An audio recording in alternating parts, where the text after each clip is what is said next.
Hi friends, good morning. ಎಲ್ಲರೂ ಹೇಗಿದ್ದೀರಾ? ಎಲ್ಲರೂ ಚೆನ್ನಾಗಿದ್ದೀರಾ ಅಂತ ಭಾವಿಸ್ತಾ ಇವತ್ತಿನ ವ್ಲಾಗ್ ಸ್ಟಾರ್ಟ್ ಮಾಡ್ತಾ ಇದ್ದೇವೆ. Welcome back to our YouTube channel.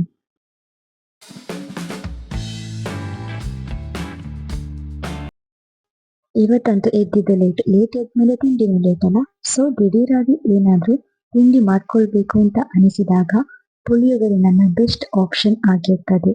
Preparation method ಅಂತೂ ತುಂಬಾನೇ ಈಸಿ.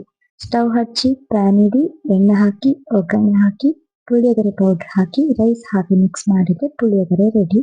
ಇವತ್ತಿನ ನಮ್ಮ ಬ್ರೇಕ್ಫಾಸ್ಟ್ ಕಾಫಿ ವಿತ್ ಪುಳಿಯೋಗರೆ. ಅಂತೂ ಇಂತೂ ಹಸಿವಿನಿಂದ ತಾಳ ಹಾಕ್ತಾ ಇದ್ದ ಹೊಟ್ಟೆಗೆ ಸಮಾಧಾನ ಮಾಡಿದ್ದಾಯ್ತು. ನಾವೆಲ್ಲರೂ ನಮ್ಮ ಬ್ರೇಕ್ಫಾಸ್ಟ್ ಮುಗಿಸ್ಕೊಂಡ್ವಿ. ಇನ್ನಂತೂ ಮನೆ ಕೆಲಸ ತುಂಬಾನೇ ಬಾಕಿ ಇತ್ತು. ಮನೆ ಕೆಲಸ ಅಂದಮೇಲೆ ಕೇಳ್ಬೇಕಾ, ಮಾಡಿದಷ್ಟು ಮುಗಿಯೋದೇ ಇಲ್ಲ. ಇನ್ನು ಬ್ರೇಕ್ಫಾಸ್ಟ್ ಮುಗಿಸಿ ನಾವು ಬಂದಿದ್ದು ಗಾರ್ಡನ್ಗೆ. ಗಾರ್ಡನಿಂಗ್ ಅಂತೂ ನನಗೆ ತುಂಬಾನೇ ಇಷ್ಟ. ಈಗಂತೂ ತುಂಬಾನೇ ಬಿಸಿಲು ಇರೋದ್ರಿಂದಾಗಿ ಗಿಡಗಳಿಗೆ ದಿನಾಲು ನೀರು ಹಾಕ್ಲೇಬೇಕು, ಇಲ್ಲಾಂದ್ರೆ ಗಿಡಗಳೆಲ್ಲ ಒಣಗಿ ಹೋಗ್ತವೆ. ಗಾರ್ಡನ್ಗೆ ನೀರು ಹಾಕೋ ಕೆಲಸದಲ್ಲಿ ನನಗೆ ಸಾಥ್ ಕೊಟ್ಟದ್ದು ನಮ್ಮ ಪುಟ್ಟ ವಸಿಷ್ಠ.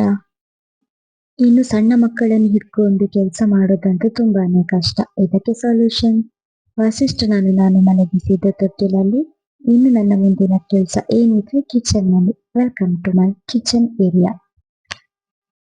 ಇನ್ನು ವಸಿಷ್ಠನನ್ನು ಮಲಗಿಸಿ ನಾನು ಮಧ್ಯಾಹ್ನದ ಊಟಕ್ಕಾಗಿ ಪ್ರಿಪೇರ್ ಮಾಡ್ಕೊಳ್ತಾ ಇದ್ದೆ. ಇವತ್ತಿನ ಮಧ್ಯಾಹ್ನದ ಊಟಕ್ಕೆ ನಾನು ಮಾಡ್ತಾ ಇರೋದು ಹೀರೆಕಾಯಿ ಪಲ್ಯ.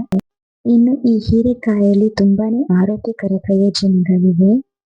ಹೀರೆಕಾಯಿಯಲ್ಲಿ ವಿಟಮಿನ್ ಎ ಅಂಶ ಗಣನೀಯ ಪ್ರಮಾಣದಲ್ಲಿರುವುದರಿಂದಾಗಿ ಇದು ಕಣ್ಣಿನ ದೃಷ್ಟಿಗೆ ತುಂಬಾ ಸಹಕಾರಿಯಾಗಿದೆ. ಹೀರೆಕಾಯಿಯಲ್ಲಿ ಕಬ್ಬಿಣದ ಅಂಶ ಸಾಕಷ್ಟಿದೆ. ಅಲ್ಲದೆ ಹೀರೆಕಾಯಿಯಲ್ಲಿ ವಿಟಮಿನ್ ಬಿ6 ಅಂಶ ಹೆಚ್ಚಾಗಿದ್ದು ಇದು ದೇಹದಲ್ಲಿ ಕಂಡುಬರುವ ಕೆಂಪು ರಕ್ತ ಕಣಗಳ ಆರೋಗ್ಯವನ್ನು ಕಾಪಾಡುತ್ತದೆ. ಇನ್ನು ಮಧುಮೇಹಿಗಳಿಗೆ ಕೂಡ ಇದೊಂದು ಉತ್ತಮ ಆಹಾರ ಅಂತ ಹೇಳ್ಬೋದು. ಅಲ್ಲದೆ ದೇಹದ ತೂಕ ನಿಯಂತ್ರಣಕ್ಕೆ ಕೂಡ ಈ ಹೀರೆಕಾಯಿಯು ಸಹಾಯಕವಾಗಿದೆ. ಇನ್ನು ಹೀರೆಕಾಯಿಯಲ್ಲಿ ನೀರಿನ ಅಂಶ ಅಧಿಕವಾಗಿದೆ. ಹೀಗಾಗಿ ಸೇವಿಸಿದ ಯಾವುದೇ ಆಹಾರವನ್ನು ಸರಿಯಾಗಿ ಜೀರ್ಣ ಮಾಡುವಷ್ಟು ನೀರಿನ ಪ್ರಮಾಣ ದೇಹದಲ್ಲಿ ಲಭ್ಯ ಆಗ್ತದೆ. ಹೀಗೆ ಹೇಳ್ತಾ ಹೋದ್ರೆ ಹೀರೆಕಾಯಿಯಿಂದ ಆರೋಗ್ಯದ ಪ್ರಯೋಜನಗಳು ಸಾಕಷ್ಟಿದೆ. ಇನ್ನು ಈ ಹೀರೆಕಾಯಿಯಿಂದ ಪಲ್ಯ, ಸಾಂಬಾರ್, ಚಟ್ನಿ, ಗೊಜ್ಜು, ಪಕೋಡ ಹೀಗೆ ಹಲವಾರು ರೀತಿಯ ಖಾದ್ಯಗಳನ್ನು ತಯಾರಿಸಿ ನಮ್ಮ ಆಹಾರದಲ್ಲಿ ಬಳಸ್ಕೊಳ್ಬಹುದಾಗಿದೆ. ಇನ್ನು ಅಡುಗೆ ಮಾಡುವಾಗ ನಾನು ಈ ತರ ಅಕ್ಕಿ ತೊಳೆದ ನೀರನ್ನು ಬೌಲಲ್ಲಿ ಹಾಕಿ ಇಟ್ಕೊಳ್ತೇನೆ. ಈ ನೀರನ್ನು ಹೂವಿನ ಗಿಡಗಳಿಗೆ, ತರಕಾರಿ ಗಿಡಗಳಿಗೆ ಬಳಸೋದ್ರಿಂದಾಗಿ ಗಿಡಗಳು ಸೊಂಪಾಗಿ ಬೆಳೀತದೆ. ಹೀಗಾಗಿ ಪ್ರತಿನಿತ್ಯ ಅಕ್ಕಿ ತೊಳೆದ ನೀರನ್ನು ನಾನು ಈ ತರ ಗಾರ್ಡನ್ಗಾಗಿ ಬಳಸಿಕೊಳ್ತೇನೆ. ಇನ್ನು ತರಕಾರಿ ಕಟ್ ಮಾಡಿ ಉಳಿದಂತ ವೇಸ್ಟ್ ನಾನು ಎತ್ತಿಟ್ಟಿದ್ದೇನೆ, ಯಾಕೆಂದ್ರೆ ಇದು ನನಗೆ ಯೂಸ್ ಆಗುತ್ತು ಗಾರ್ಡನ್ ಕಂಪೋಸ್ಟಿಗಾಗಿ. ಇನ್ನು ಅಡುಗೆ ಕೆಲಸ ಎಲ್ಲ ಮುಗಿಸ್ಕೊಂಡು ಮನೆಯೆಲ್ಲ ಒಂದ್ ರೌಂಡ್ ಕ್ಲೀನ್ ಮಾಡ್ಕೊಂಡಾಯ್ತು. ಅಷ್ಟರಲ್ಲಿ ಮಧ್ಯಾಹ್ನದ ಊಟ ಕೂಡ ರೆಡಿ ಆಯ್ತು. ಇಷ್ಟೆಲ್ಲ ಕೆಲಸ ಮುಗಿಸುವಷ್ಟರಲ್ಲಿ ವಸಿಷ್ಠ ಕೂಡ ಇದ್ದ. ಇನ್ನು ಮಾವನಿಗೆ ಊಟ ಬಡಿಸಿ ನಾವು ಕೂಡ ಊಟ ಮಾಡ್ಬೇಕಾಗಿತ್ತು.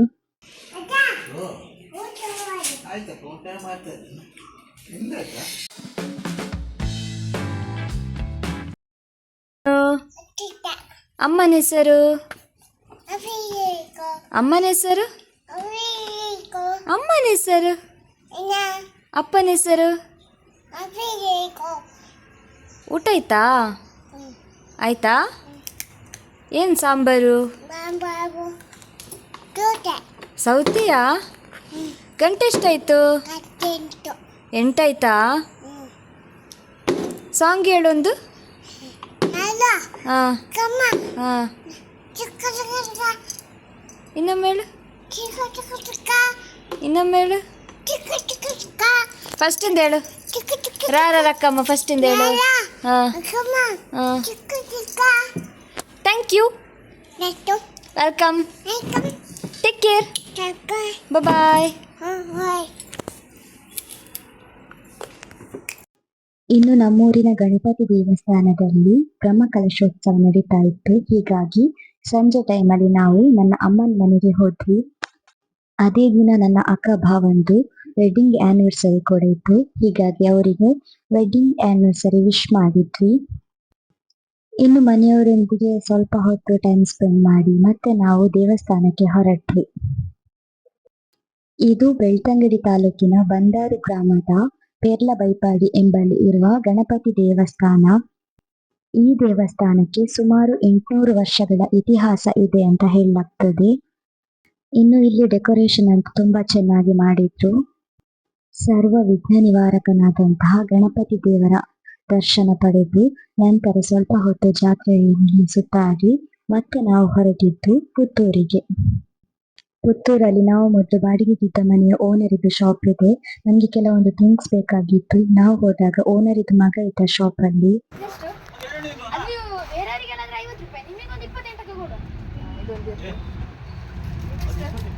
ಅದು ಬೇರೆಯವರಿಗೆಲ್ಲ ಒಂದು 20 ರೂಪಾಯಿ, ನಿಮಗೆ 10 ರೂಪಾಯಿ ಕೊಡು. ಅದು ಬೇರೆಯವರಿಗೆಲ್ಲ 40 ರೂಪಾಯಿ, ನಿಮಗೊಂದು 20 ರೂಪಾಯಿ ಕೊಡು.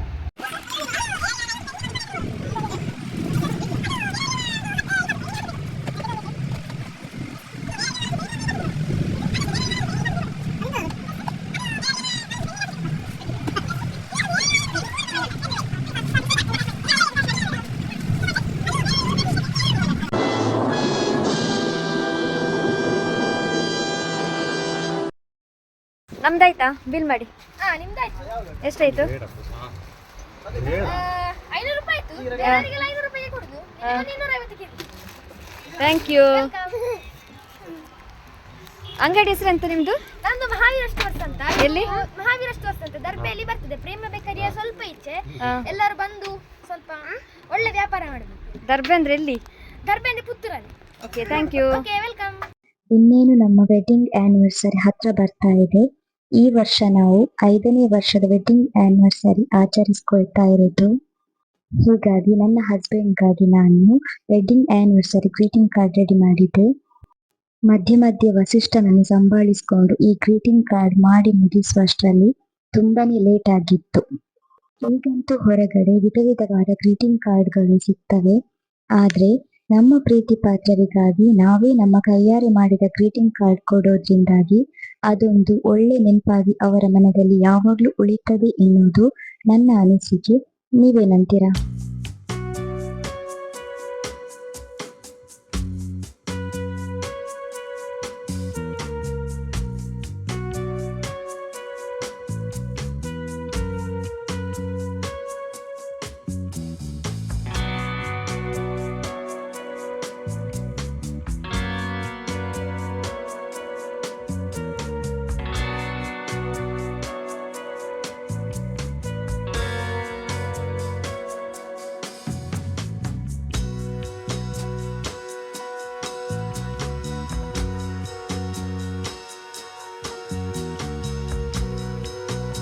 ಇವತ್ತಿನ ಬ್ಲಾಗ್ ನಾವು ಇಲ್ಲಿಗೆ ಎಂಡ್ ಮಾಡ್ತಾ ಇದ್ದೇವೆ.